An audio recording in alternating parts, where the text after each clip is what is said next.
yang seperti pada waktu dahulu itu di awal-awal perkembangan dinamika pemikiran pendidikan, memang dominasi pemikiran filsafat Eropa ke dalam sistem pendidikan kita itu memang luar biasa.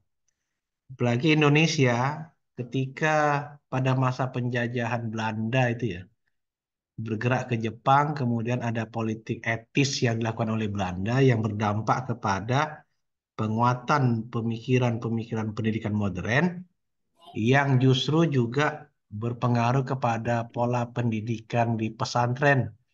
Sehingga dulu pondok pesantren itu lebih banyak kaji kitab berada di bawah, sekarang sudah main model klasikal-klasikal semua. Model klasikal itu kan model yang bercumpu kepada konsep pembelajaran modern di atas kursi dan di meja. Nah, pola pemikiran itu kemudian bergerak ke dalam sistem pendidikan kita sampai hari ini. Nah, oleh karena itu kita akan melihat aspek yang ketiga dari tipologi itu yang disebut dengan progresivisme.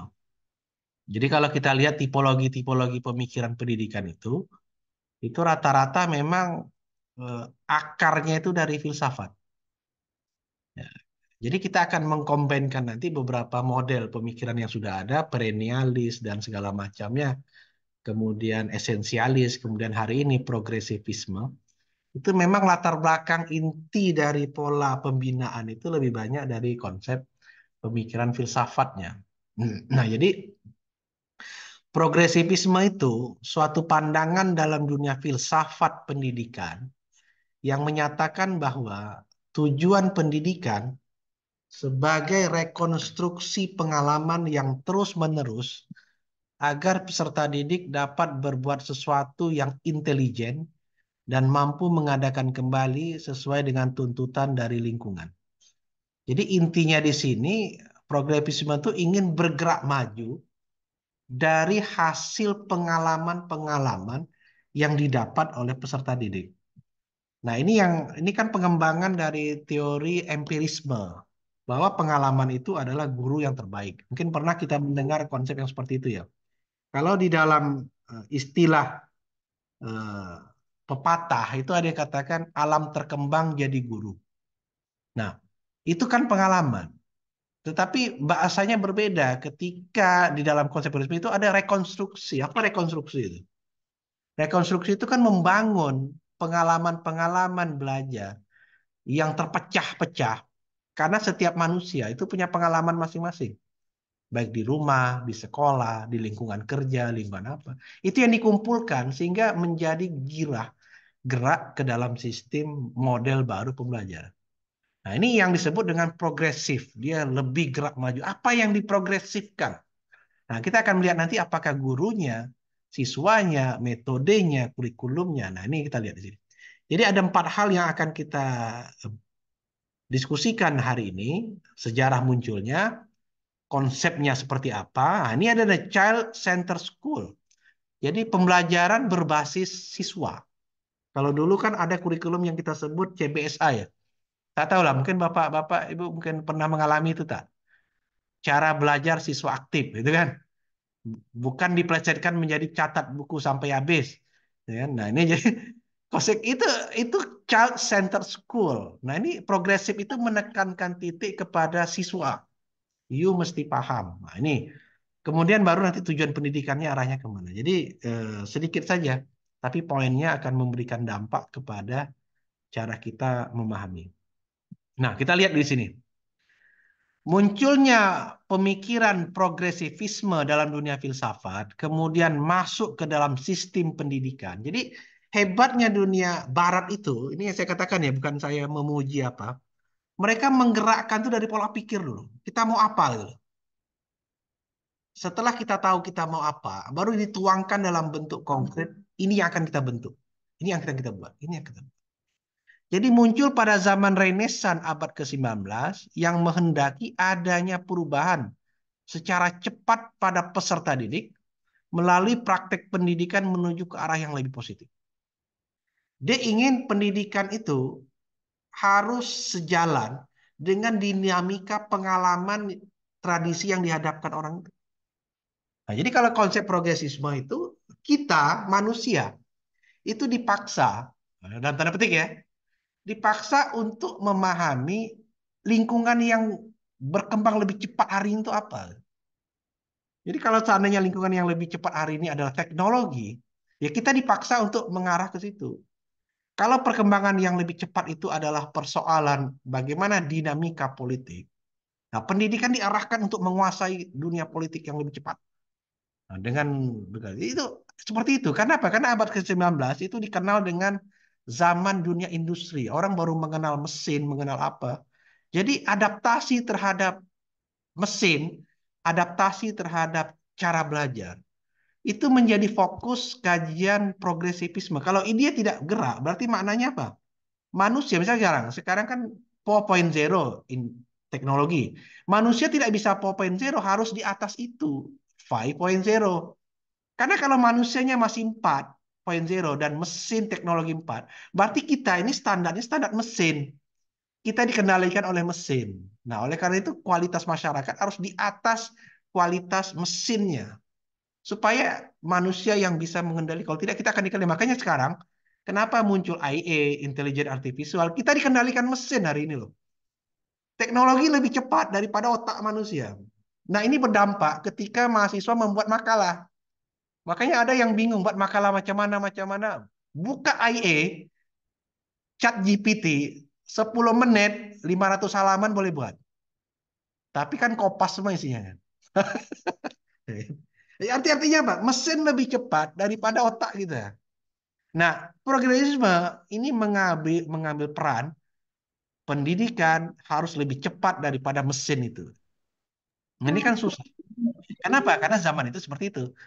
Nah, pertama sekali dilakukan oleh Johannes Henrik Pestalozzi bahwa pendidikan merangkul keseluruhan emosi, kecerdasan dan fisik anak. Dia ingin anak tuh dikelola dia harus lebih cepat daripada konsep pengembangan. Jadi bahasanya titik tekannya kepada siswa. Nah, jelas kan? Progresivisme itu menekankan siswa harus lebih cepat. Nah, konsekuensi siswa lebih cepat, tentu gurunya ini harus lebih cepat daripada siswa kan. Nah, jadi kita tuh diajarkan untuk berpacu, berpacu, berpacu. Kalau memang tak kuat memang stres. Nah, itu konsep progresif itu kan ingin maju terus. Kemudian dikembangkan oleh Sigmund Freud. Sigmund Freud ini adalah ahli psikologi, psikologi anak dan psikologi remaja ya. Dimensi kebebasan anak didik untuk belajar sehingga kecerdasannya datang. Jadi kebebasan itu dilatih untuk memperkuat kecerdasan. Kenapa dia kebebasan dilatih? Biar dia bertanya. Jadi center siswa itu bertanya terus. Tanya, tanya, tanya, tanya. Yang penting kan kita ini kan menjawab pertanyaan. Kalau cuma bertanya aja mudah. Kadang kita jawab entah iya entah tidak kan. Nah, ini yang menjadi dasar pengembangan realitas seperti ini yang menurut Sigmund Freud, itu mendidik kecerdasan anak. Itu melalui pengalaman yang dia dapatkan. Nah, pengalaman itu kan empiris ya. Nah, empiris ini hanya bisa didapati apabila mereka diberi uji coba terus. Dikasih PR, dikasih apa segala macam, dikasih apa. Inilah konsep homework. Kan munculnya dari progresivisme itu. Kalau kita bicara, Pak, konsep pekerjaan rumah pertama dalam sejarah dunia pendidikan itu dari mana? Ya dari progresivisme. Karena dia yang mengajarkan siswa untuk cepat berpikir. Gak cukup sekolah itu diajarkan pengetahuan. Harus siswa belajar di rumah tambahan. Itu kan letih gitu ya. Ya, letih memang. Siapa yang tak letih? Belajar di sekolah, dah sampai dari pagi sampai sore, dikasih tugas lagi, budak sampai malam. Karena dia ketakutan konsep psikologis itu, jangan sampai manusia itu terlena, kalah dengan alat yang dia buat sendiri. Nah, itu pola pikir filsafatnya itu begitu. John Dewey menyatakan sebagai gerakan pendidikan untuk menentang pendidikan tradisional. Nah, karena gini, pendidikan tradisional itu kan bukan saya nak katakan dalam tanda petik ya, itu kan lebih menekankan sisi nilai-nilai luhur apa namanya tuh akhlakiyah. Oh, santai tak boleh ini, tak. Jadi Nilai batiniah itu yang lebih dikembangkan kalau konsep tradisional dalam pengertian John Dewey. Dia tidak mau. Ini kalau ini terus, kapan anak itu berani mengungkapkan pola pikirnya? Kapan anak itu mampu untuk menunjukkan ini hasil saya, Pak? Nah, jadi ini adalah hasil kerja saya. Nah, John Dewey itu ingin dalam perspektif progresivisme, dalam teori pendidikan modern, dia ingin menghantam itu. Tidak bisa lagi anak ini hanya didoktrin, harus begini, begini. Silahkan dia berpikir tentang masa depannya. Nah, tugas kita memberikan metodologi supaya dia bisa berpikir lebih baik. Nah, ini saya katakan ini luar biasa perubahan yang sangat signifikan ketika itu, ketika berbicara tentang realitas yang berkembang di masyarakat. Karena apa?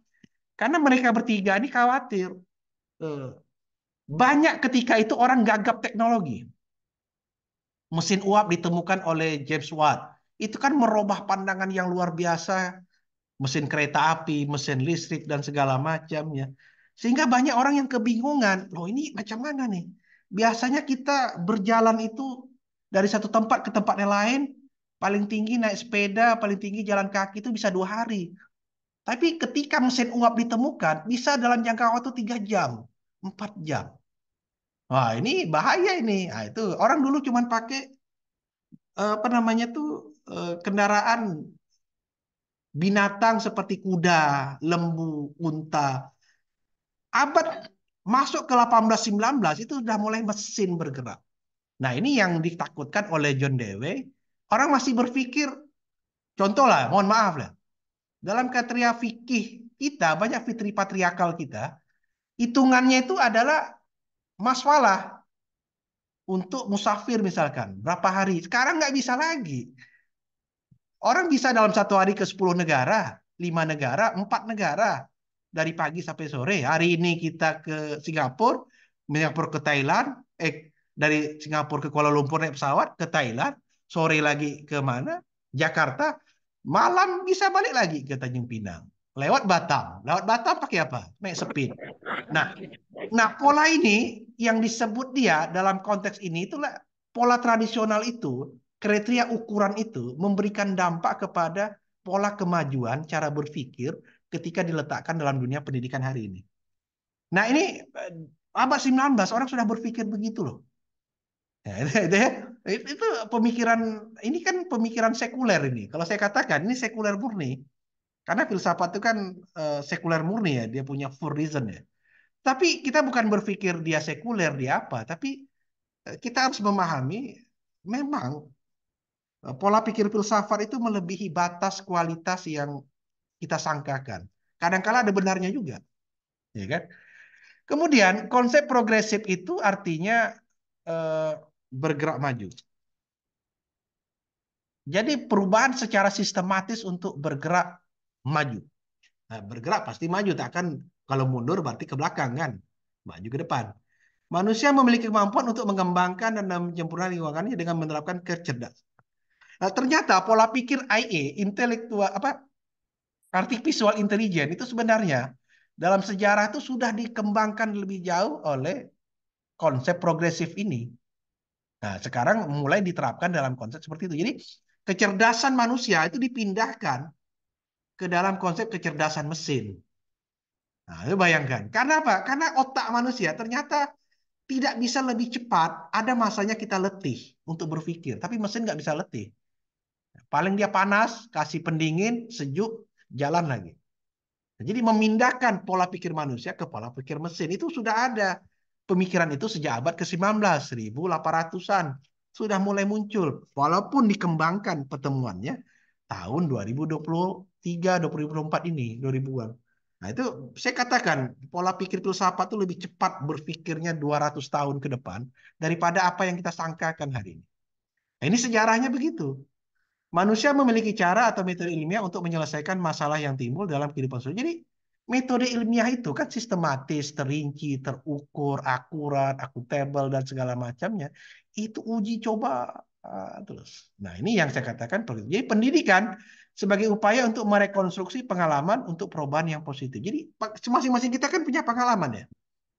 Pengalaman berhubungan dengan ini, dengan ini, dengan ini, dengan ini, dengan ini. Nah, itu dikumpulkan. Jadi ketika dalam dimensi sekolah, biasanya guru akan bertanya dalam satu masalah yang sama, apa tanggapanmu tentang ini? Ini. Itu mengumpulkan pengalaman dalam fakta empiris itu kemudian direkonstruksi sehingga menjadi suatu pola, oh kita harusnya begini. Nah, itu kan. Misalkan ketika ditanya, ini ada sebuah kertas origami Jepang, silakan membuat apa saja. Nah, itu kan memancing siswa untuk berkreatif, berpikir, saya jadikan apa ya satu kertas ini?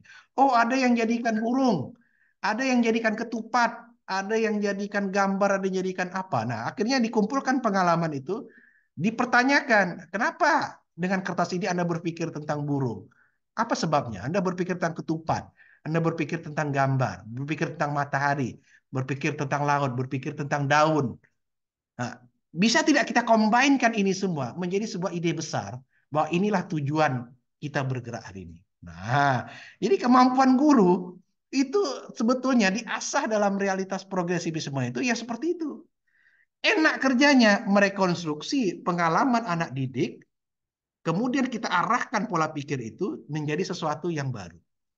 Wah, ini memang kerjanya memang kerja letih kalau kita lihat di dalam realitas pengajaran ya. Tetapi kalau dampaknya memberikan efek yang luar biasa bagi pengembangan realitas kemampuan anak, ini saya pikir temuan baru ini untuk pengembangan. Ya, mungkin perlu ada sesuatu yang lebih lah yang kita gerak. Contoh misalkan begini. Anak kita ajarkan Quran, tidak semua dalam satu kelas itu bisa mampu membaca. Kita pakai metode A, B, C, D. Ya, itu kan uji coba pengalaman kan. Di antara uji coba pengalaman ini, mana yang paling cepat dia baca? Nah, itulah yang kita ambil. Nah, ini kan teori kuantitatif terhadap realitas pengalaman yang muncul, memunculkan angka. Satu anak bisa mampu menyebutkan berapa hari, berapa hari, berapa hari. Jadi, jadi tidak semata-mata kualitatif dia. Dia hitungannya juga kuantitatif. Kenapa? Karena terukur. Satu hari berapa anak yang bisa? Besok berapa anak? Besok berapa anak? Berapa anak? Walaupun materinya itu kualitatif, tetapi progres yang dihasilkan itu bentuknya kuantitatif. Jadi kita bisa tahu jelas berapa anak yang mampu, berapa yang tidak, berapa yang pandai, berapa yang kurang pandai, dan berapa yang cerdas, dan siapa yang malas. Itu kan. Nah, jadi peta itu akan nampak, itulah yang disebut dengan rekonstruksi pengalaman dalam hal konsep pendidikan yang progresivisme ini. Nah, pengalaman itu kemudian diukur dalam mekanisme evaluasi sehingga dipetakan mana anak yang mampu, mana yang tidak, mana yang gerak, mana yang tujuannya apa? Ending semester ini mereka semua dapat nilai berapa? Persentase keberhasilan berapa? Progresivisme itu sudah mengukur kepada kadar pola pikir seperti itu. Jadi dia memadukan antara pengajaran isi materi kualitatif, tapi pola ukurnya adalah kuantitatif. Ini memunculkan nilai raport. Nah, itu dah makanya kita katakan ada angka 8, 7, 6, 5 dalam raport kita. Itu asal muasalnya dari gini. Ya kan? Beda dengan pemikiran idealisme atau perennialisme. Itu berpikirnya kualitatif. Sekarang kalau udah masuk progresivisme, kuantitatif sudah mulai muncul ke dalam sistem pola pikir pendidikan. Nah, sekarang pendidikan kita mulai pakai konsep kualitatifnya lebih banyak. Ada keterangannya lagi, baru angka, keterangannya lagi, ada angka segala. Ketika kita baca hampir sama aja isinya. Ya kan? Kualitatifnya bagus, sudah bang ini. Nah, tapi kuantitatifnya nilainya sesuaikan dengan KKM. Ternyata rendah segala macam. Tapi kalau kualitatifnya sama, tapi kuantitatifnya kok beda. Nah, gitu kan. Nah, ini yang jadi persoalan kan begitu. Menyandingkan aspek kualitatif kemampuan anak, tapi kuantitatifnya berbeda karena ada hubungannya dengan standar KKM yang diberikan. Nah, itu yang saya lihat di dalam konsep seperti itu. Progresisme menawarkan teori itu. Jadi kalau kita lihat pada hari ini, kenapa modelnya seperti itu ya, ini efek dinamika asal muasal. Kenapa pendidikan kita bergerak dengan pola penilaian dan evaluasi yang terus bermunculan. Kemudian yang berikutnya, efek daripada progresisme itu disebut dengan apa? Aduh, lagi ngajar. Tak apa ya, lanjut ya. Sorry. Ah iya, lanjut. Oke, jadi namanya Child Center School. Child Center School itu artinya sekolah yang mengutamakan anak didik dan menekankan kurikulum yang mengutamakan aktivitas. Nah, ini dia. Nampak kan dia? Jadi pola pikirnya jelas. Dari pengalaman yang muncul, dikumpulkan, sehingga memang dia berkeinginan sekelas itu, murid itu harus punya kemampuan luar biasa. Jadi kalau ada misalkan dulu pernah belajar mungkin manajemen kelas. Manajemen kelas tak tahu ya. Mungkin kalau di S1 manajemen pendidikan pernah belajar itu ya. Manajemen kelas. Manajemen kelas itu kan memanage anak, siswa. Sehingga tahu mana yang lebih berat, lebih bisa untuk bergerak maju. Jadi sekolah itu mengutamakan anak didik. Yang ditekankan itu aktivitasnya. Nah, aktivitas murid ini yang kalau kita katakan memakai portofolio, itu kan dulu pernah itu ada kurikulum KTSP segala macam. Kan pakai portofolio itu sebetulnya mengadopsi center school, tapi polanya lebih ribet administrasi, ya gitu kan? Lebih ribet sekali. Saya orang bingung kadang. Begini, karena menilai anak satu orang berapa kali penilaian? Kalau satu kelas 20, kalau satu kelas 40, apa tak demam gurunya? Ya kan? Asyik sibuk itu aja lah, tak akan anak entah kemana, dia entah kemana. Kenapa? Penat. Kita ini terlalu banyak administrasi. Padahal dalam konsep progresisme, tolak ukur itu perlu. Tapi administrasi jangan menghambat tugas utama kita membuat anak itu berhasil. Memang kuantitatif itu perlu. Kenapa? Karena zaman yang disebut oleh progresisme, semuanya terukur lewat komputer. Kalau kita ini manual. Nak model macam gitulah pening lah guru asyik nulis ya kerja kan entah ya entah tidak kan benar. Anak tuh lupa kan. Nah ini perbedaannya dulu di situ. Nah jadi ada tiga hal dalam konteks aktivitas ini. Pertama program sekolah terrefleksi dalam kebutuhan dan minat anak. Nah jadi makanya sekarang kita kata kenapa kok hari ini ada namanya kelulusan itu diserahkan kepada sekolah itu konsep progresisme ya di situ. Yang tahu anak itu ya sekolah. Nah, tapi sekarang tak tahu lagi nih. Kemendikbud mengatakan akan ada ujian apa?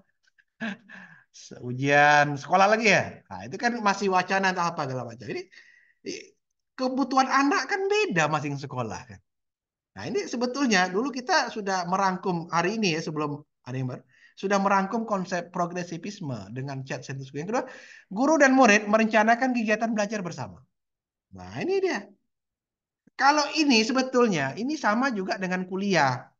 Kita ada kontrak belajar, kita buat konsep begini, cara begini. Nah, kalau di sekolah, guru merencanakan kegiatan bersama. Hari ini kurikulumnya mengarahkan kepada realitas apa. Nah, kita uji coba anak dengan model begini. Nah, disitulah kita akan merencanakan dalam satu semester ini, kita akan membuat ini sesuai dengan visi sekolah. Indikatornya adalah A, B, C, D. Anak itu macam mana. Kemudian anak-anak adalah peserta belajar yang aktif, memiliki gagasan untuk meneliti sesuatu secara mandiri atas bimbingan guru. Nah, itu saya bilang, kita beri tugas anak itu di kelas. Bahkan kalau boleh, kalau misalkan kondisi hari ini, coba cari di internet, apa makna ini? Contohnya bagaimana? Cara kerjanya bagaimana? Mapping. Jadi mereka membuat konsep mapping. Tempel sini hubungan ini sama sini, variabel A dengan B, variabel B dengan C, triangulasinya macam mana, kemudian spamnya macam mana, macam itu yang membuat siswa itu menjadi aktif. Karena apa? Karena kita rancang kelas itu supaya dia belajar, supaya dia bermain, supaya dia mampu untuk melihat sisi-sisi daripada aspek pembelajaran untuk kemajuan dia. Dan dia bisa tahu, ini akhirnya kita buat kelompok. Ada 20 kelas. 20 siswa dalam satu kelas. 5, 5, 5, 5. Berarti ada 4 kelompok. Nah, kelompok A buat apa? Kelompok B buat apa? Kelompok C buat apa? Kelompok D buat apa? Sehingga dengan demikian, saling tukar pengalaman apa? Apa yang ini ada kertas. Anda ingin buat apa di sini? Ingin menghasilkan apa? Nah, ini yang disebut dengan fokusnya berada pada anak. Kan Ya, ingin. ya. Kemudian pembelajaran yang terpusat pada kemampuan pengembangan kemampuan. Jadi tujuan dari sekolah ini arahnya adalah kemampuan peserta didik. Nah, kemampuannya batasannya apa? Iya, sesuai dengan skenario pembelajaran, sesuai dengan apa namanya tuh dia punya konsep untuk belajar sehingga bisa tahu. Nah, ini dia. Jadi kurikulum yang digerakkan ya kalau dia child center school itu yang saya katakan tadi yang tahu hanya sekolah. Ya. Jadi tidak bisa lagi dalam kriteria macam gini ada kriteria nasional. Kenapa? Ya, karena center school-nya akan berbeda antara satu siswa dengan siswa lain. Nah, itu yang terjadi hari ini kan itu yang kita pakai kan. Makanya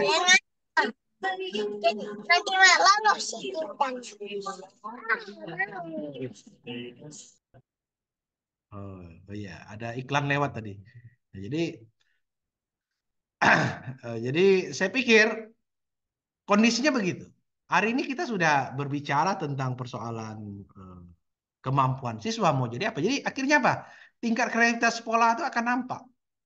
Kenapa ada sekolah unggul, sekolah tidak, segala macam. Yang dilihat apanya? Mungkin prestasinya, prestasi yang mana? Prestasi akademiknya, prestasi non-akademiknya.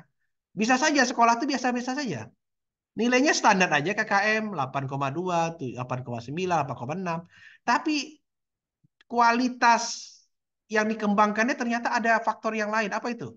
Ternyata sekolah A itu kemampuan non akademiknya itu di leadership. Kenapa? Anak-anak yang keluar dari situ, walaupun standar nilainya biasa-biasa saja, tapi begitu dia keluar, dia mampu berbicara depan orang, dia mampu apa namanya itu mengajak orang untuk lebih baik, dia mampu untuk mempengaruhi orang dan menjadi itu bisa saja karena modelnya begitu. Jadi tidak heran kalau di kita ini kalau dalam konsep self score tolak ukurnya itu bukan nilai akademik 9, 10, tapi kemampuan apa yang dia lahirkan setelah itu.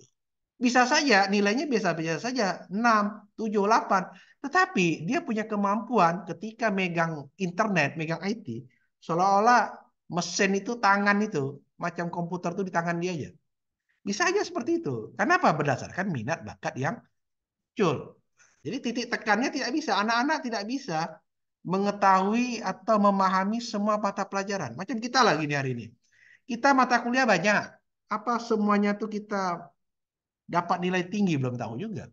Ada peminatan di kita. Mungkin mana yang lebih kita gerakkan sehingga berdampak kepada dunia kita hari ini. Nah, kalau dihubungkan dengan realitas kawasan kemelayuan pada hari ini, apakah cocok ini? Teori ini untuk memajukan gerak kita. Karena realitas yang muncul dari sini adalah intelijensia anak itu akan lebih cepat berkembang, tapi dia diberi ruang untuk bergerak lebih maju, yang kadangkala, mohon maaf ya saya katakan, kadangkala berbeda dengan nilai tradisi yang dia gerakkan. Nah, karena kadang tradisi itu kan ada konsep bahari kita ini bahasanya macam mana ya? Eh, ada ewuh pakewuh, macam mana tuh? Dengan orang tua gini, tidak ada pikir. Dia laju saja, gerak. Nah, ini yang kita khawatirkan di dunia Melayu kita. Kalau self center ini bergerak terlalu laju, center school ini, dia tidak akan terlalu mengesampingkan hal-hal yang sifatnya fundamental tradisional. Itulah yang dilawan oleh John Dewey tadi. Dia menentang tradisional karena pemikiran tradisional menekankan realitas seperti itu. Nah, ini ya menekankan realitas masa lalu. Jadi anak itu bisa saja mengkritik gurunya. Nah, apakah ada masanya kita nggak boleh dikritik atau apa segala macam? Nah, inilah yang saya katakan itu yang prinsipnya John Dewey menyatakan ya agak keras dia, ditentang dia langsung. Karena pendidikan tradisional itu masih sifatnya ewu pakewu. Masih terus ada keseganan segala macam. Ketika guru salah saja, nak mengkritiknya aja mikir-mikir kan. Nah, gitu kan. Tapi kalau progresif ya anaknya sih silakan. Benar. Nah ini jadi ada nilai lain yang terhilangkan. Kalau saya lihat lah ya, dalam pikiran saya, kalau ini terlalu masif digerakkan, ada nilai lain yang hilang dalam kriteria kita yang seperti itu. Tapi ini harus kita ketahui, kenapa ya? Karena ini sudah masuk dalam dunia kita hari ini. Mungkin beberapa pihak lembaga sudah mengarahkan begitu. Contoh misalkan di sekolah-sekolah non-Islam aja saya bilang, macam di Batam itu Juwita. Itu nilainya biasa aja, tapi anak yang ada di situ kemampuan bahasa Inggrisnya, kemampuan IT-nya, kemampuan itu lebih cepat ya. Dan dia tidak terlalu peduli dengan guru dengan apa. Pas jam pulang dia pulang, jam balik dia balik. Pak izin, apa? Lonceng udah bunyi Pak. Kalau kita kan sabar dulu, baca doa dulu balik ya. Nah, tak ada cerita. Nah, jadi maknanya apa? Guru hanya fasilitator. Itu sudah pernah ada terjadi di beberapa lembaga pendidikan kita. Memang dampaknya hebat memang, luar biasa. Tetapi ada sisi lain yang saya pikir, apakah itu bisa kita pakai dalam dunia Melayu kita? Nah, tinggallah bapak-bapak semua lah yang ibu yang menganalisis. Nah, saya hanya menyampaikan, inilah teorinya. Teori filsafatnya begitu, ya kan? Karena kalau dia tidak bergerak habis, dia tidak akan bisa apa. Nah, cuma nanti terakhir akan kita kumpulkan. Nanti barangkali ada pertemuan terakhir nanti seluruh progresivisme, seluruh materi tipologi itu akan saya kumpulkan. Nah, nanti tugas kita menganalisis mana yang kira-kira bisa bergerak ke dalam dunia pendidikan Melayu kita hari ini. Nah, mungkin ada sebuah yang saya bilang kemarin lah di seminar kan, bahwa malayat kulu, layat rakulu. Kalau kita tidak mampu semuanya, jangan kita tinggalkan semuanya. Nah, sisi analisis itulah tugas daripada mahasiswa S2 untuk menganalisis mana yang oke, mana yang tidak. Tugasnya nyampaikannya. Ya. Kemudian tujuan pendidikan, persoalan tata nilai lama atau tradisional, ya kan? Nah, apa namanya? Kandungan kurikulum sekolah, optimalisasi maksudnya, bimbingan turun menghasilkan sendiri cerdas secara intelektual, fisik, mental, melakukan perubahan dan penyesuaian. Nah ini dia. Jadi yang dipersoalkan mereka adalah tata nilai lama itu. Ya. Tata nilai lama itu yang harus, bukan apa saya katakan itu, diberangus gitu loh. Kenapa? Karena dianggap ada sebagian yang menghalangi tingkat progresivitas daripada siswa. Terhalang dia. Ya kan? Kita kan ada juga siswa kita itu yang lebih pintar dari kita, yang lebih pintar dari teman-temannya. Nah, itu kalau kita hambat sedikit, nah itu dalam konsep progresivitas itu tak boleh. Nah, itu kan. Tetapi persoalannya adalah inilah tata nilai inilah yang harus kita jaga. Tujuannya persoalan tata nilai ini harus digerakkan sehingga dalam kandungan, kemampuan, bimbingan sehingga dia cerdas intelektual serta mentalnya melakukan perubahan dan penyesuaian itu lebih cepat. Ya, tapi tentu harus ada. Apakah ada pengorbanan Pak dengan realitas seperti itu? Ya tentu iya. Pengorbanannya ya sangat luar biasa. Jadi kalau kita ingin bergerak maju, ya tentu resiko yang harus kita terima hari ini ada hal-hal yang harus kita tinggalkan, ada yang tidak. Tapi kalau dalam kaidah kaum Sunni itu kan seperti itu. Jadi jangan meninggalkan yang lama kita pelihara. Kalau baik, kita tidak menolak yang baru. Kalau dia baik, nah, kan tradisi Melayu Sunni kan biasa begitu. Akhirnya apa? Geraknya tak laju sangat. Pelan-pelan itu kan pelan. Nah, makanya kalau kita tengok kenapa kok dinamika pendidikan di dunia Melayu itu agak lambat. Karena kita tidak mengadopsi 100%. Karena ada pola yang kita katakan itu tadi. Jangan laju. Yang baik, yang lama kalau baik kita ambil. Kalau yang bagus, baru kita adopsi. Tanpa meninggalkan yang baik yang lama.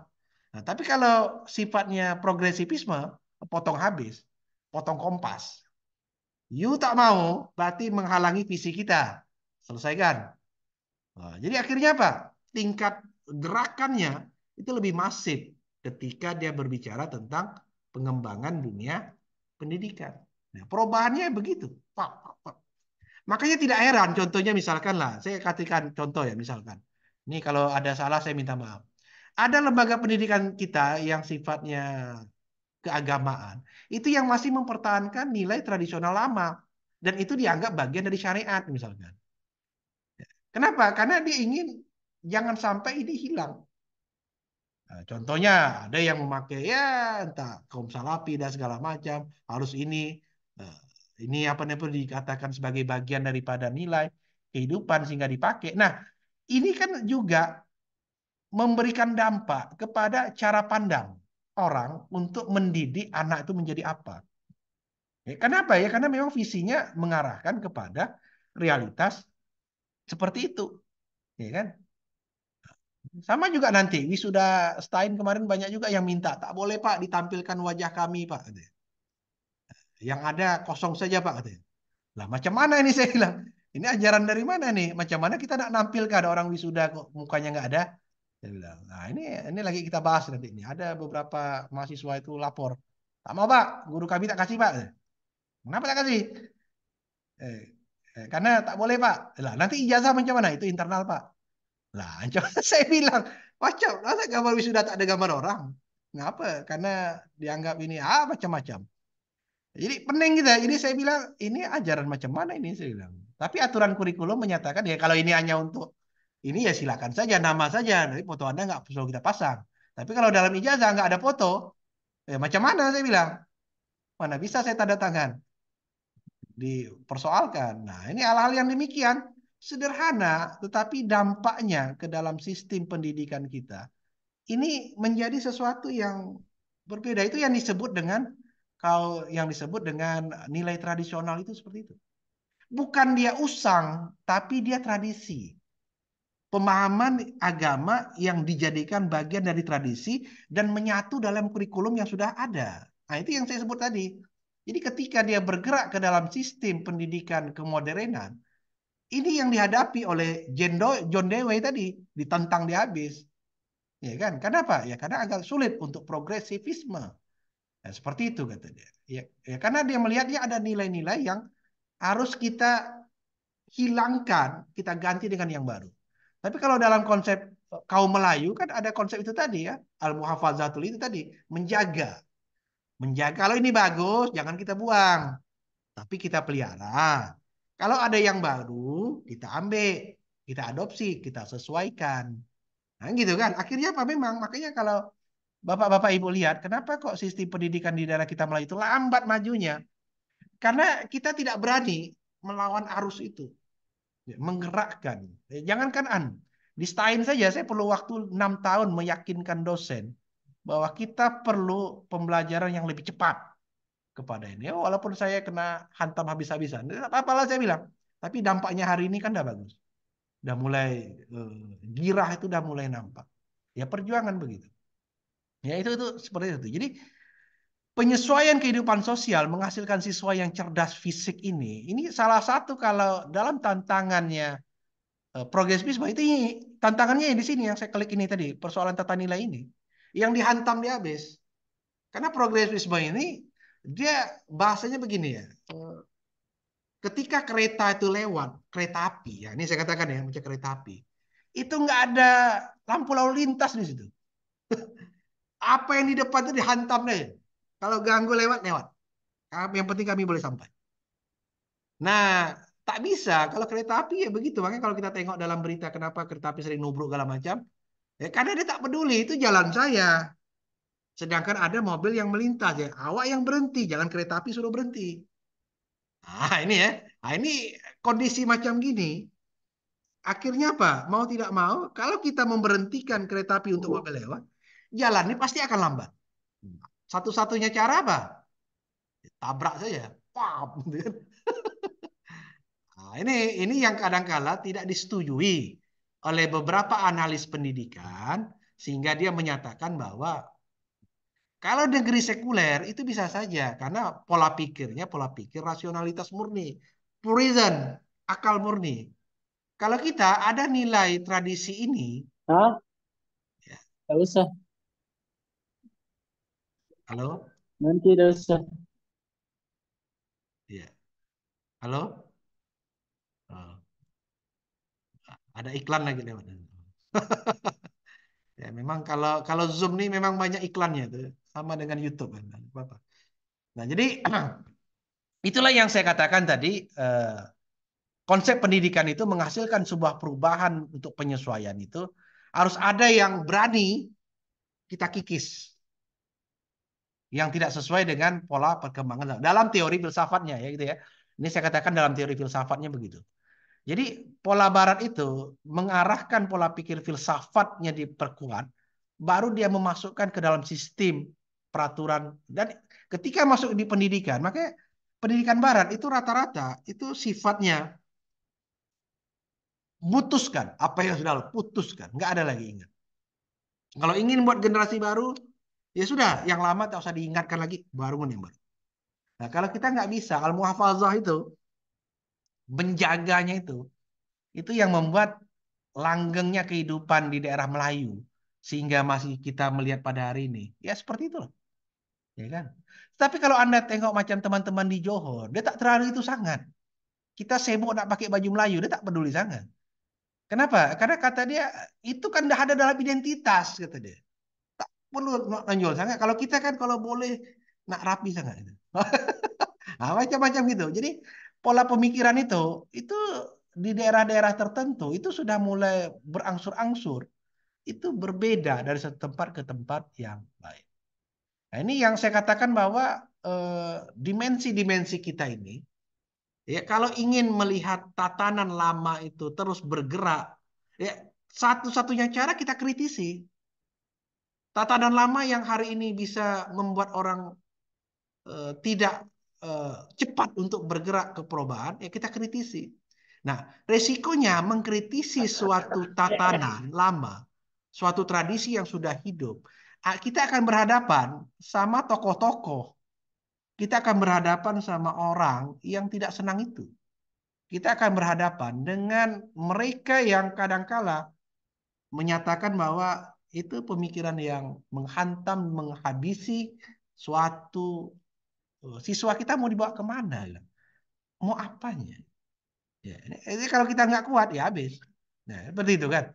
Tapi kalau kita punya alasan sosial, alasan pemikiran yang lebih matang, saya pikir ini harus kita lakukan. Ya kan? Kalau tak begitu ya sulit. Macam kami saja bersyukur ini ada program pasca sarjana. Kita bisa melaksanakan internasional seminar. Kalau tidak belum pernah ada dalam sejarah ini bisa melaksanakan seperti kenapa? Karena kalau mahasiswanya S1 gila akademik itu nggak nampak. Karena mereka hanya duduk datang mendengar diskusi. Pola apa namanya itu interaktif itu hanya bisa masuk kalau pembelajarannya sudah andragogi. Apa itu? Pembelajaran bagi orang dewasa. Dia sudah mampu menganalisis, makanya memunculkan aspek baru dalam gira akademik itu. Nah, makanya hari ini udah mulai masuk. Saya luar biasa sekali. Terima kasih. Kemarin kawan-kawan sudah bisa hadir walaupun kita paksakan. Kalau tidak gitu, saya nak menghantam progresisme dalam pemikiran yang lama. Kalau hanya dosen-dosen yang hadir, Anda bisa tengok lah. Mereka banyak kerja lain, ya. Karena mereka punya ruang tersendiri. Menyatukan ruang itu sulitnya minta ampun. Tapi kalau kita tidak berbuat seperti itu, kita akan menyatakan tidak ada nilai-nilai akademik yang muncul dalam realitas dunia pendidikan hari ini. Nah, kita hantam saja. Yang penting bisa bergerak dan mudah-mudahan ini berdampak baik. Seharusnya penuh itu dengan dosen kita. Tapi giranya mulai pelan akhirnya saya saya ketatkan dikit. Alhamdulillah mudah-mudahan ini uh, suatu kemajuan. Jadi progresivisme itu saya atamkan di situ. Jadi teori sebelum kita belajar hari ini, sebetulnya teori ini langsung saya kuatkan, saya hantam dulu kepada teman-teman yang di sini. Alhamdulillah hasilnya walaupun masih baru pertama, tapi dampaknya memang luar biasa bagi peningkatan karena responnya bukan hanya dari kita, ternyata dari 10 kampus luar dengan waktu hanya 2 minggu itu kan luar biasa. Nah, ke depan mungkin kita bisa bergerak lebih dari 10 negara lagi. Karena dari Thailand, dari Filipina, teman-teman dari sana, dari Brunei nelpon saya ingin hadir. Nah, mudah-mudahan ini kan dampaknya luar biasa. Jadi pasca ini setahun ini walaupun baru semester 1, tapi udah oke lah. Oke, saya pikir itu dari saya. Silakan kalau ada yang ingin kita diskusikan dalam konteks hari ini, saya persilakan. Lebih banyak diskusi lah enaknya. biar saya ada kesempatan untuk minum air putih dulu. Izin Pak Dokter. Oh. Ya, silakan siapa, Bu? Bismi Pak Dokter. Ya, silakan Bu Ismi. Ya, silakan. Eh, Assalamualaikum warahmatullahi wabarakatuh. Waalaikumsalam warahmatullahi wabarakatuh. Terima kasih Pak Dokter Faisal sudah memberikan kita ilmu yang banyak ya. Khusus hari ini Pak dosen kita ini kan eh, tadi disampaikan tugas guru itu kan secara administrasi sangat banyak. Iya. Sementara eh, fungsi guru yang sesungguhnya itu kan dia menjadi model. Kalau bahasa Mm-mm. Jawa itu kan istilahnya digugu ditiru. Iya, iya. Tugas mendidiknya itu harusnya mesti dominan selain tugasnya sebagai guru dalam artian dia menyampaikan ilmu, tapi juga tugas mendidiknya harus lebih dominan. Nah, dengan beban administrasi yang banyak seperti Mm-mm. hari ini kan tugas mendidiknya berkurang, maka terjadi krisis lah menurut saya sih di dunia pendidikan pada umumnya di sekolah-sekolah gitu, di mana guru lebih lebih banyak tekanannya pada administrasi. Apalagi ini yang guru penggerak, yang guru memang selalu kalau sekolah swasta ini kan kita punya pola tersendiri gitu.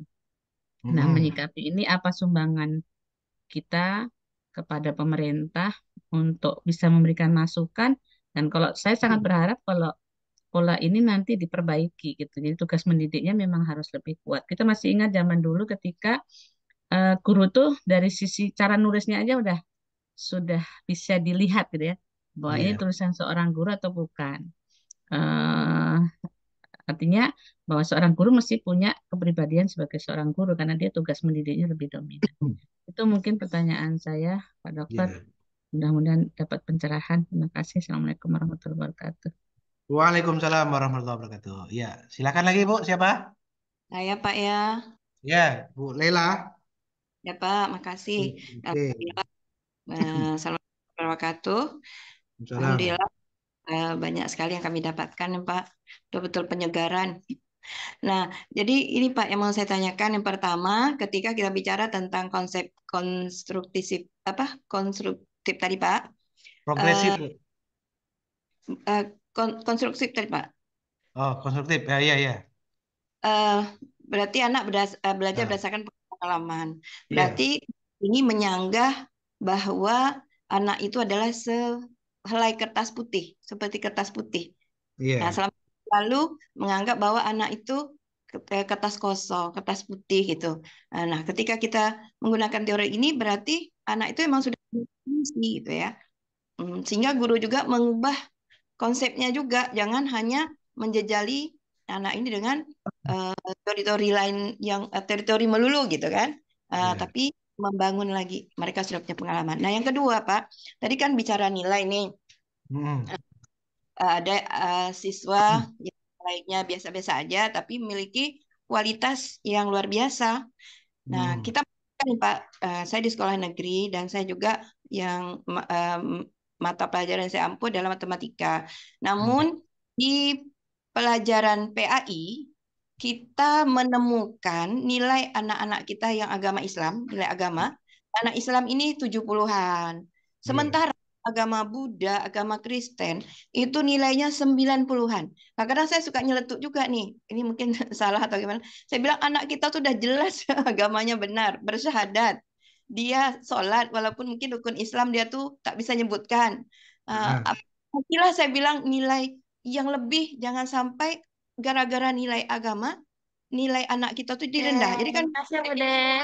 Mm. misalnya gini, kalau jumlah nilai anak kita untuk selain agama itu em, mencapai ini Pak ya, mencapai rata-rata yang bisa 8. Tapi ketika anak lain nilai mereka yang selain agama itu masih di bawah 8, 7, tapi ketika nilai agama mereka 95, 98, nilai mereka bisa lebih naik. Jadi ini khawatirnya mengurangi motivasi anak-anak kita. Sistem ranking kan sekarang tidak diperlakukan lagi saat ini. Iya. Nah, anak kita kan melihat, oh nilai anak itu tinggi. Mereka udah belajar ini tapi nilainya masih rendah. Nah, apakah kita boleh membuat satu kesepakatan untuk anak-anak kita Islam, bukan diskriminasi ya Pak ya, tapi memotivasi mereka. Nah, itu saja Pak, mohon arahannya. Terima kasih ya. Assalamualaikum warahmatullahi wabarakatuh. Waalaikumsalam warahmatullahi wabarakatuh. Oke, makasih. Oke, lanjut siapa Pak? Bu? Saya Pak, Siapa lagi? Ya, Siapa? saya Pak Sabrananda Pak. Oke, Pak Sabra, silakan Sabra Nanda. Baik Pak, izin saya ingin bertanya mengenai sudut pandang dari konsep progresivisme ini Pak. Eh, Mhm.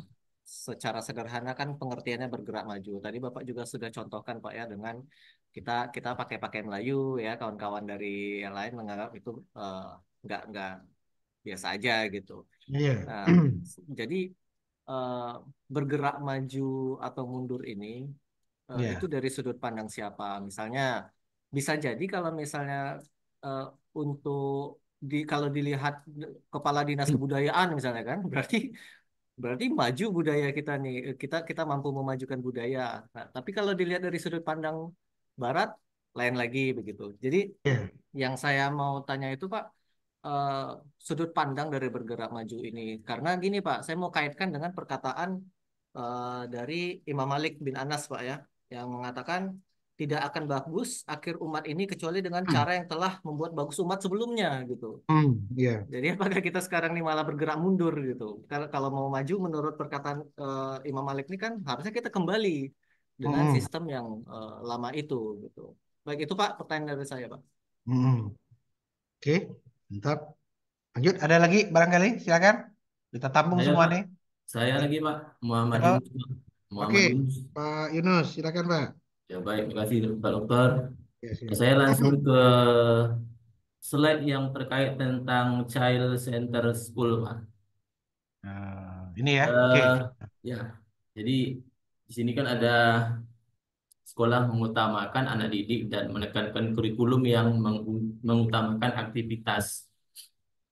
Eh, ini terkait dengan kita khususnya di Indonesia, Pak, yang ya boleh dibilang setiap perubahan pemerintahan kurikulum itu cenderung pasti mengalami perubahan.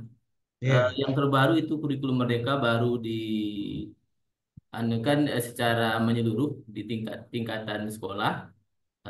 Dengan perubahan pemerintah hari ini ada lagi Mhm. kurikulum yang ya artinya memperbaharui kurikulum sebelumnya. Dari Pak bilang kemarin ada CBSA, ada kemudian kurikulum 13 sebelumnya, ada KTSP dulunya sebelumnya lagi. Jadi yang ingin saya pertanyakan begini, Pak. Sebenarnya konsep kurikulum di kita ini mengacunya memang konsep progresivisme atau konsep yang lain. Karena saya pikir begini, kita lebih banyak itunya lebih kepada secara teoritisnya. Sementara dia apa namanya implementasinya saya lihat tidak begitu nampak. Karena saya sendiri di sekolah umum itu SMK. Nah, kalau dibilang ini mengutamakan aktivitas, saya pikir SMK cocok karena Mhm. mereka lebih banyak prakteknya dibanding teorinya dibanding sekolah SMA. Nah, Ya. jadi bagaimana ini kita apa namanya mensinkronkan antara kurikulum tadi, sementara kan ada tingkatan jenjangnya SMA, SMK dengan Mhm. perubahan-perubahan kurikulum yang sering kali berubah. Terima kasih, Pak. Oh ya, masih. Oke, mantap sekali. Ada lagi? Silakan. Atau cukup dulu? Saya tanggapi. Hmm. Oke, saya tanggapi dulu. Sebentar nanti kita bisa diskusi lagi. Yang pertama Ibu Ismiati. Oke, Ibu Ismi, memang ya seperti itulah Bu realitas kita hari ini. Bahwa memang tugas guru itu kalau kita lihat di dalam konteks nilai yang ada di dalam tatanan sosial kita. Kita kan dulu awalnya memang berbicara dalam konteks guru itu kan waktu ulama-ulama klasik kita itu memposisikan eh, nabi awalnya itu kan sebagai contoh teladan. Ketika nabi menjadi contoh teladan, dia akan menjadi sumber sentral terhadap pembelajaran. Pada zaman sahabat, tabiin, kemudian memunculkan ulama. Posisi sentral itu juga dengan pola yang sama. Bahwa ketika zaman Nabi ya Nabi, pada zaman sahabat ya sahabat, pada zaman tabiin ya ulama. Nah, ulama kemudian bergerak ke dalam sistem pembelajaran, dia akan menjadi seorang guru, ustaz dalam bahasa Arabnya kan. Nah, akhirnya apa? Guru yang memberikan pedoman pengarahan terhadap realitas yang muncul. Nah, ini yang saya katakan tadi bahwa pada hari ini ketika itu mulai muncul bergerak dengan sistematis seperti itu, dia masuk ke dalam sistem tatanan pemerintahan. Nah, ini harus dikawal oleh suatu payung regulasi dalam bentuk hukum negara. Jadi negara yang memberikan peran terhadap konteks-konteks yang seperti itu. Nah, ketika terjadi perubahan, misalkan, oh tugas guru sekarang mulai banyak segala macam dengan realitas itu juga kan pengaruhnya dari model-model pembelajaran yang kita cara mengadopsinya itu kebingungan. Progresisme itu memang titik awal tekanannya itu kepada child center school. Anak ingin bini. Nah, untuk mengetahui kemampuan anak kan harus ada tolak ukur kan.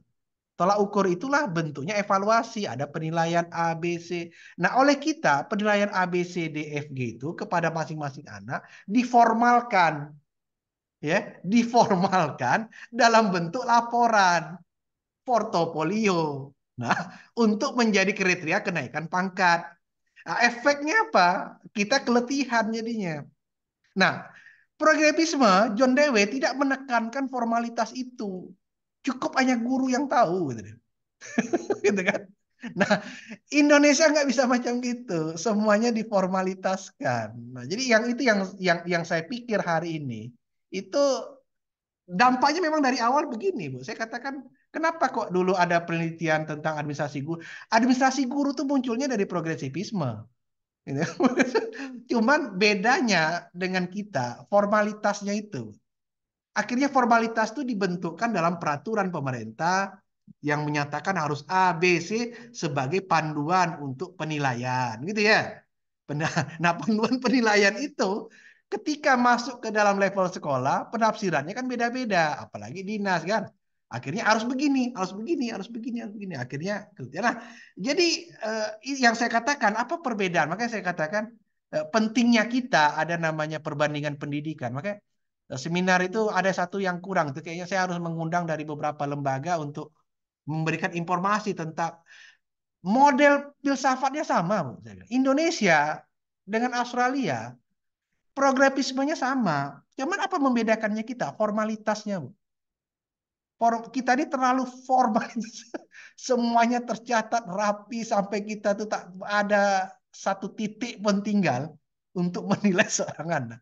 Sehingga keletihan itulah yang menjadi dasar kita. Kalau mereka tidak, itu sudah tersistem di dalam format komputer. Jadi ada staf urusan itu, bukan urusan guru. Ini ada aku catat. Masukkan data. Masukkan data. Jadi guru tinggal ngelik aja. Sudah, oh analisis statistiknya langsung muncul di komputer guru. Yang ngolah itu staf. Kalau kita guru suruh ngolah sampai mati-matian. Lihat demam lah dia. Karena apa? Karena fasilitas kita belum cukup untuk menggerakkan model pembelajaran progresisme secara aktif. Menurut teori filsafatnya ya. Itu nggak bisa kita. Kenapa?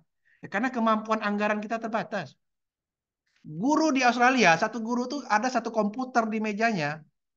Jadi tugas analisis itu terhadap poin yang ditulis oleh guru secara manual, itu yang memasukkan tuh staf bukan guru.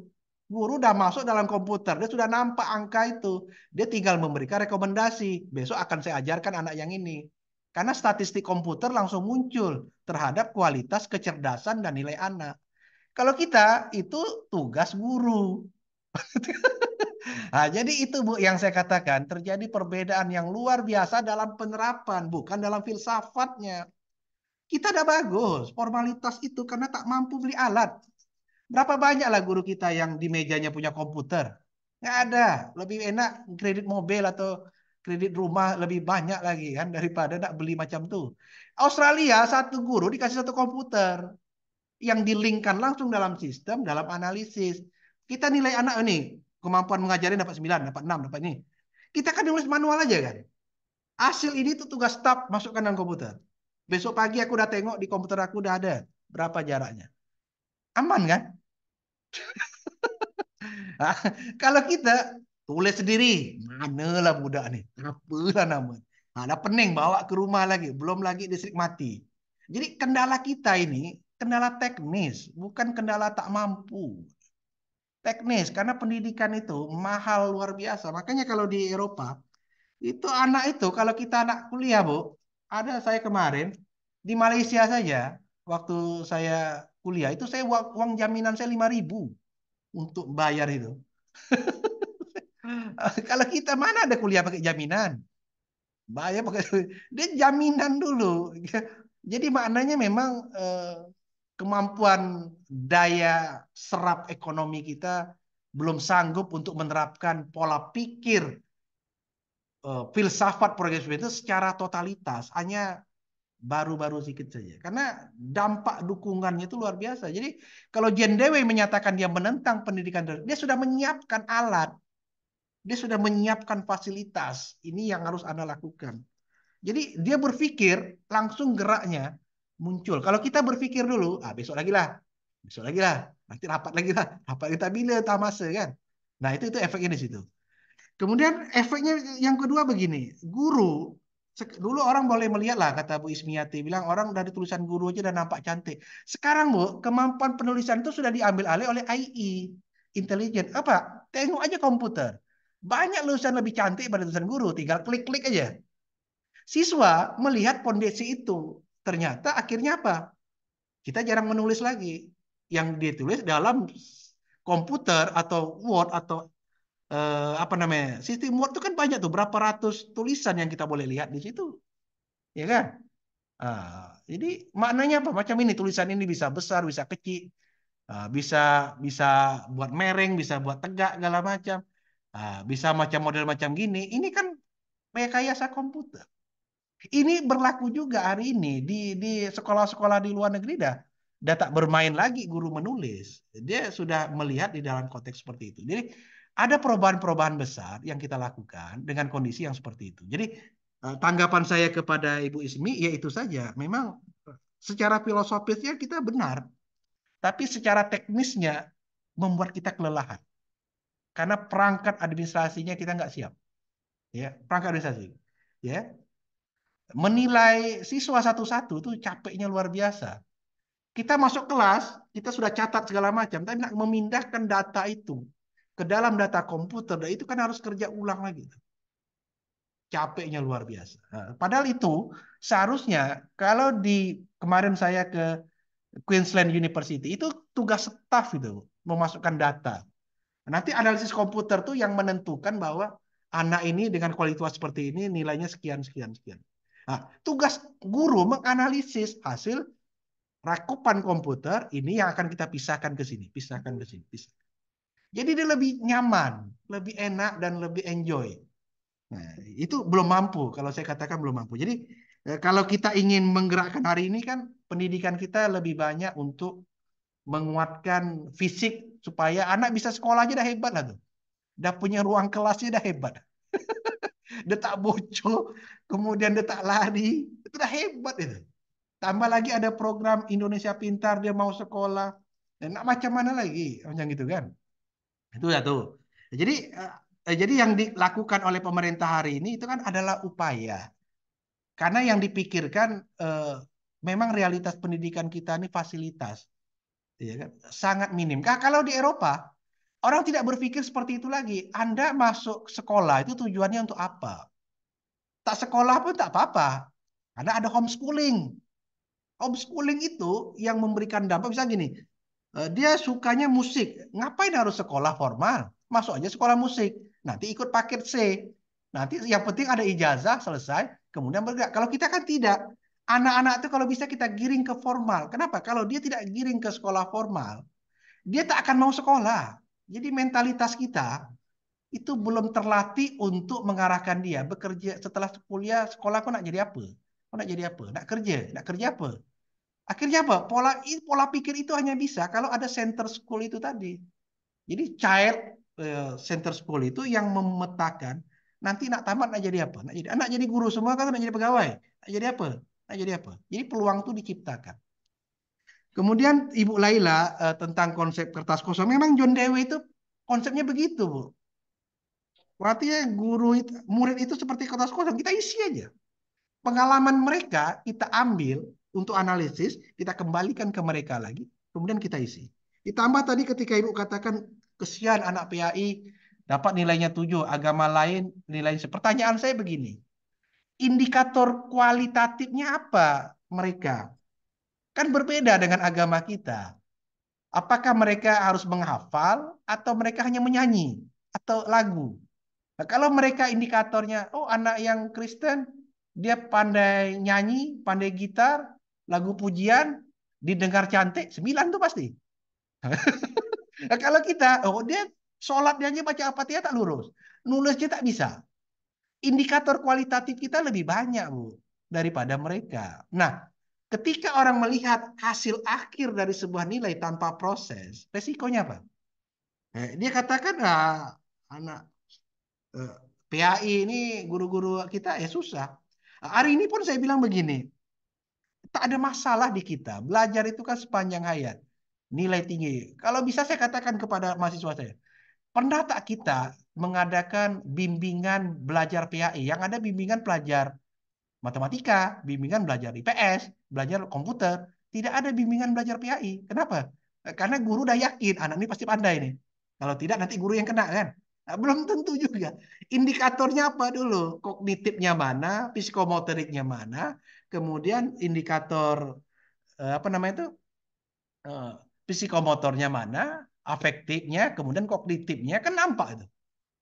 Nah, jadi tidak bisa kita samakan dalam segi kualitatif pembahasan terhadap kualitas nilai. Tergantung nanti misalkan, kalau biasanya kalau guru punya KKM, dia kan menghimpun indikator bersama Ibu ya. Apa yang harus begini, apa yang diajarkan. Nah itu kan tergantung pihak sekolah, dinas dengan kurikulum kita mensetel itu. Nah, kita mungkin Ibu mungkin bisa lihat di kurikulum sekolah Kristen apa yang diajarkan dia. Apa dia menghafal rukun iman kan tak mungkin juga kan. Ya paling inti dia adalah ibadah untuk membuat kita cinta kepada Tuhan. Kayak gitu dia. Apa indikatornya? Pandai main gitar tidak? Main piano tidak? Alat musik tidak? Suara macam mana? Lagu apa yang kita tampilkan? Memperkuat iman tidak? 9 dapat. Sederhana. Kenapa? Karena memang itu yang diajarkan, bukan yang lain. Nah, kan dia tidak mengajarkan konsep baptis. Itu tugas pendeta. Boleh, tak boleh kita ambil alih. Kalau kita diajarkan konsep imam. Kenapa anak akan jadi imam? Tidak harus diajarkan. Kalau dia tidak boleh mengajarkan itu programitasnya dari pendeta. Itu ya, Bu ya. Saya pikir itu dari saya. Kemudian Pak Sabrananda, maju mundurnya pendidikan ini ditinjau dari konsep yang seperti apa, dari pandangan yang seperti apa. Saya pikir dari pandangan sosial, Pak. Karena dia rekonstruksi pengalaman. Kita sesama negeri Melayu, Johor dengan Kepri lah misalkan. Ya, cara pandangnya kan beda. Di sana ada sultan, kita nggak ada sultan. Sultan di sana itu masuk ke dalam sistem tatanan penilaian pemerintah dengan kualifikasi tertentu. Kalau kita, sultan kita adalah sultan budaya, bukan sultan yang memegang peran eksekutor. Jadi maknanya apa? Akan berbeda. Jadi standar tertinggi di mereka yaitu di standar yang memegang di sultan. Masyarakat tidak perlu terlalu gira sangat. Kenapa? Karena ada label yang tertinggi di atas yang disebut dengan sultan. Kalau kita siapa nak jaga budaya kita? Kalau bukan kita. Karena kedudukan sultan tidak diakui di dalam sistem tataran negara kita. Hanya perspektif adat, perspektif budaya. Kalau tak kita siapa lagi? Kalau tak dinas berkoar-koar ingin membuat kurikulum pakaian baju, kita tak akan pakai. Jadi efeknya di kita di negeri yang tidak yang berbeda dalam konteks demokrasi, kalau mereka kan monarki gitu ya sih. Ya kita upaya kita mempertahankan identitas diri kita itu lebih tinggi daripada mereka karena mereka ada payungnya, kita nggak ada payung. Ya, kita nggak ada payungnya. Kalau nggak kita ya siapa lagi? Makanya saya katakan maju mundurnya ya tergantung dari dimensi sosial masyarakat kita. Makanya kalau orang Malaysia datang kemarin dia tak banyak pantun. Kenapa ya? Pantun itu kan di istana. Kalau kami rakyat biasa nggak tak perlu sangat kata deh. Nah, kalau kita katakan tak perlu pantun lah. Saya katakan hari ini habis pantun tuh. Kenapa? Yang megang apa namanya itu identitas tuh hilang. Nah, itu kan. Nah, jadi kemudian kalau Imam Malik menyatakan bahwa yang lama baik segala macam, dia yang dikhawatirkan dia Pak, Imam Malik ini hilangnya ulama menjadi central point terhadap teladan umat. Itu yang dia khawatirkan. Kenapa? Karena pola pikir Barat itu, ini mohon maaf ya saya katakan, itu dia menghantam kesetaraan, Pak. Hebat pun Bapak, dalam pikiran filsafat, hebatnya Bapak itu tolak ukurnya kan kalau nilai Bapak sama dengan saya. Bisa saja saya lebih dari Bapak. Tapi kalau kita ketokohan teladan itu, seorang kiai, seorang ulama, itu ada konsep dalam istilah sufi itu warok. Tingkat kewaroan itu tolak ukurnya, itu bukan nilai, bukan angka, tapi apa? Zuk batiniah. Wah, gitu ya. Zuk batiniah. Itu yang ditakutkan oleh Imam Malik. Jadi negara, masyarakat, kalau tidak ada patronase yang memberikan dampak kepada realitas kefahaman kesufian ini, nilai-nilai substansial batiniah Islam dalam bentuk tasawuf, itu akan hilang selamanya. Ya kan? Nah, makanya ulama kita itu sampai ada majelis ulama kan gitu kan. Itu tempat wadahnya itu. Jadi Imam Malik itu berpikir dalam konteks bahwa setiap umat itu harus ada imam yang membantu dia dalam segi penguatan spiritualitas di masyarakat. Nah, ya makanya dia tidak akan bilang jangan begitu. Tapi kalau makanya Imam Malik ini hebatnya, dia hidup ketika pada zaman dinasti apa Abbasiyah di bawah kepemimpinan Mu'tazilah yang rasionalitas itu, ya, menghantam pemikiran kaum tradisional. Imam Malik ini kan dipenjara oleh Mu'tazilah ini. Gara-gara dia tidak setuju Mu'tazilah menyatakan Al-Quran itu makhluk.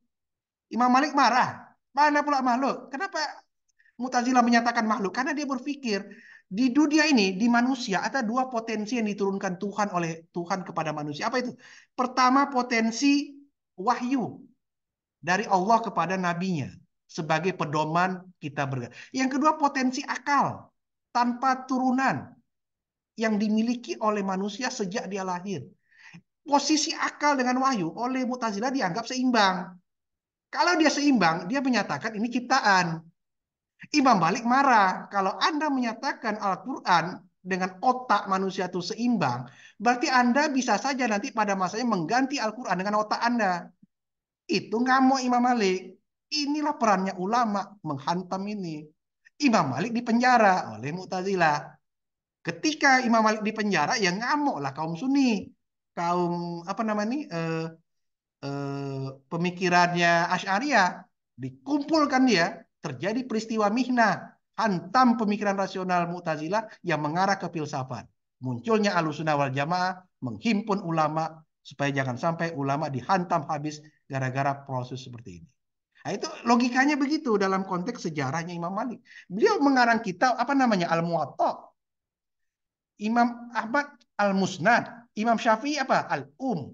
Ini kan kitab-kitab yang luar biasa, ya kan? Yang memberikan dampak bagi pemikiran umat yang hari ini nggak terkejar orang. Siapa yang membakukan fikih itu, Pak? Pada zaman dinasti Turki Utsmani. Dulu kita tak ada istilah mazhab sebelum Turki Utsmani. Zaman Abbasiyah itu Anda mau bahasa apa saja Islam, silakan. Tapi Turki Utsmani nggak bisa. Ini membahayakan stabilitas umat. Orang bebas menafsirkan sekendak dia. Nah, Imam Malik masuk. Selesai barang tuh. Baru diformalitaskan oleh Turki Utsmani hanya 4 mazhab yang bergerak di dunia Sunni plus 1 mazhab Syiah yang dekat dengan Sunni yang disebut dengan fikih Ja'fari.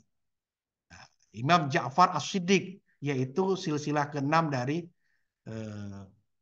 Ali bin Abi Thalib. Wah, itu ya, itu sejarahnya begitu. Nah, kemudian yang berikutnya Pak Yunus, sedikit ya tadi tentang konsep child centered school.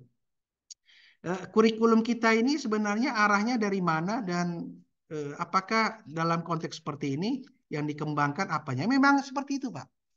Kalau dalam konsep centered school, memang John Dewey itu membuat konsep kemampuan olah ya memang cocoknya ke SMK.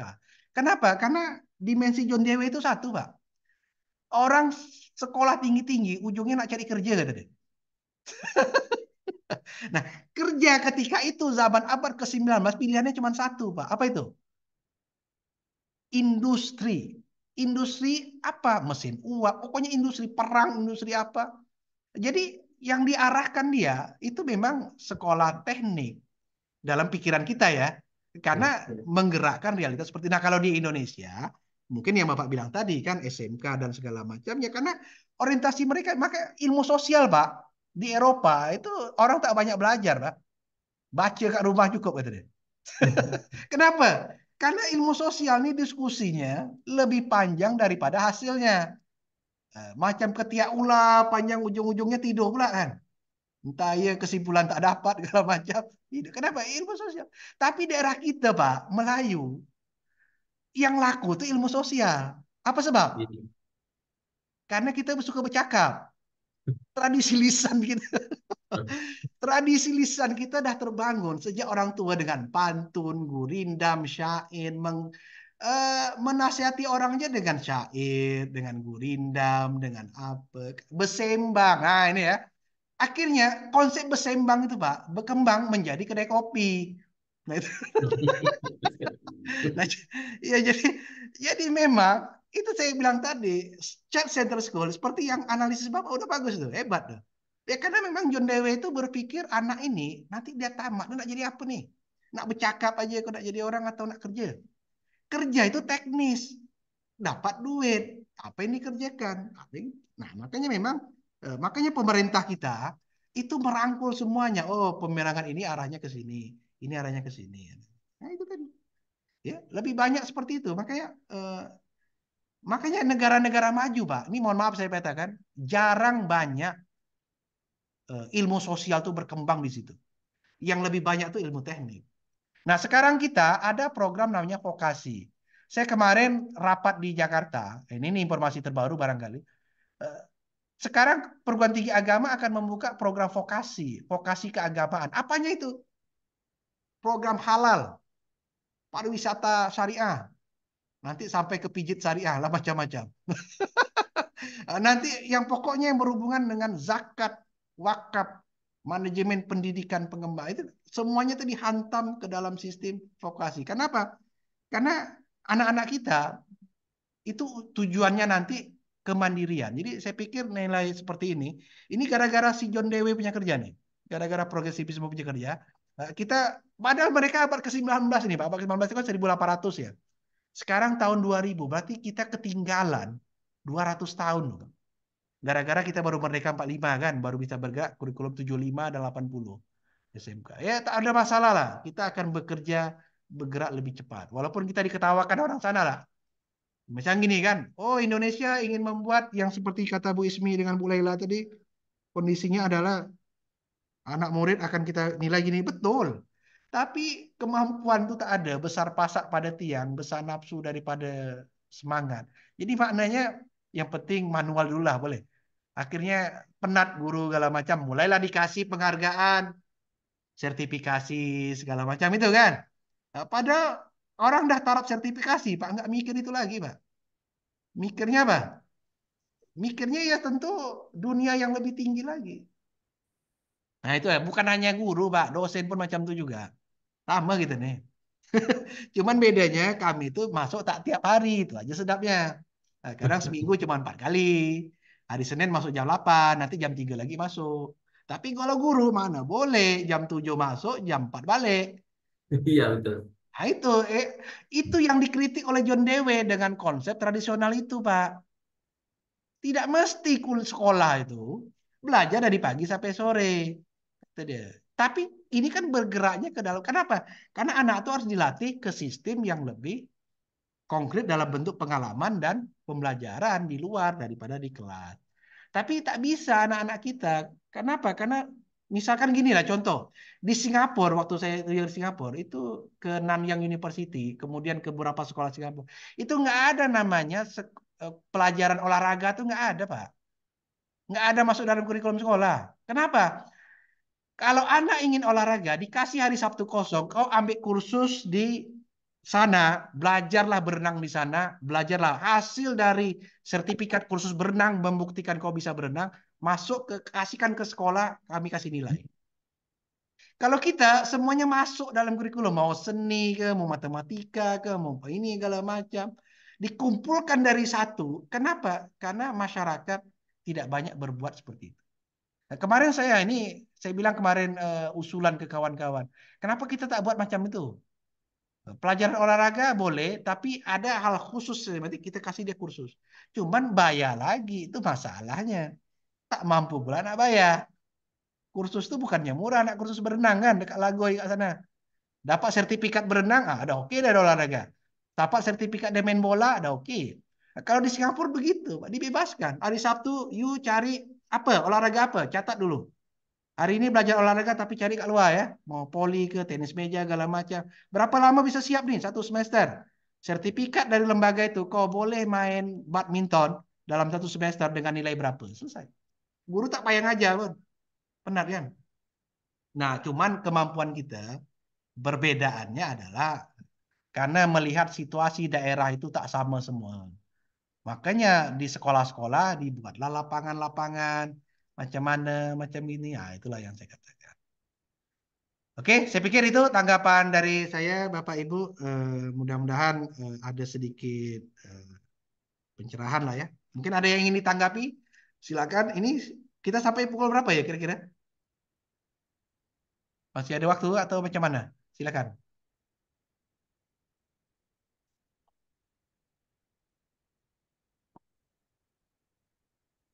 Silakan. Mungkin